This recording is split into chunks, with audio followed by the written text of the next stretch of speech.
social justice was mostly a political slogan.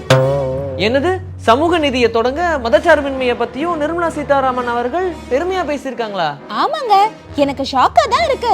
பெண்களுக்கான எந்த உதவித்தொகையோ அல்லது மாதம் தோறும் அவர்களுக்கு குறைந்தபட்ச வருமானத்திற்கோ வழி செய்ய முடியவில்லை இந்த அரசால். இவர்களை பொறுத்தமட்டில் இந்த பட்ஜெட் வெறும் கண்துடைப்பாகத்தான் பார்க்க வேண்டும். இது ஏமாற்றம் அளிக்கின்ற பட்ஜெட். ஏமாற்றம் மிகுந்த நிதிநிலை அறிக்கையை சமர்ப்பித்ததற்கான உரிய பாடம் வருகிற நாடாளுமன்ற தேர்தலில் மக்களால் பாஜகவுக்கு புகட்டப்படும் அப்படின்னு தமிழ்நாடு காங்கிரஸ் கமிட்டியின் தலைவர் KS அழகிரி அவர்கள் சொல்லியிருக்காரு. 10 ஆண்டுகளில் 19 எய்ம்ஸ் மருத்துவமனைகள் புதிதாக ஏற்படுத்தப்பட்டுள்ளன என்று அறிவித்துள்ள நிதியமைச்சர் தமிழ்நாட்டில் மதுரையில் பிரதமர் அடிக்கல் நாட்டிய எய்ம்ஸ் மருத்துவமனை பற்றி மூச்சு விடவில்லை அப்படின்னு சுட்டிக்காட்டியிருக்காரு.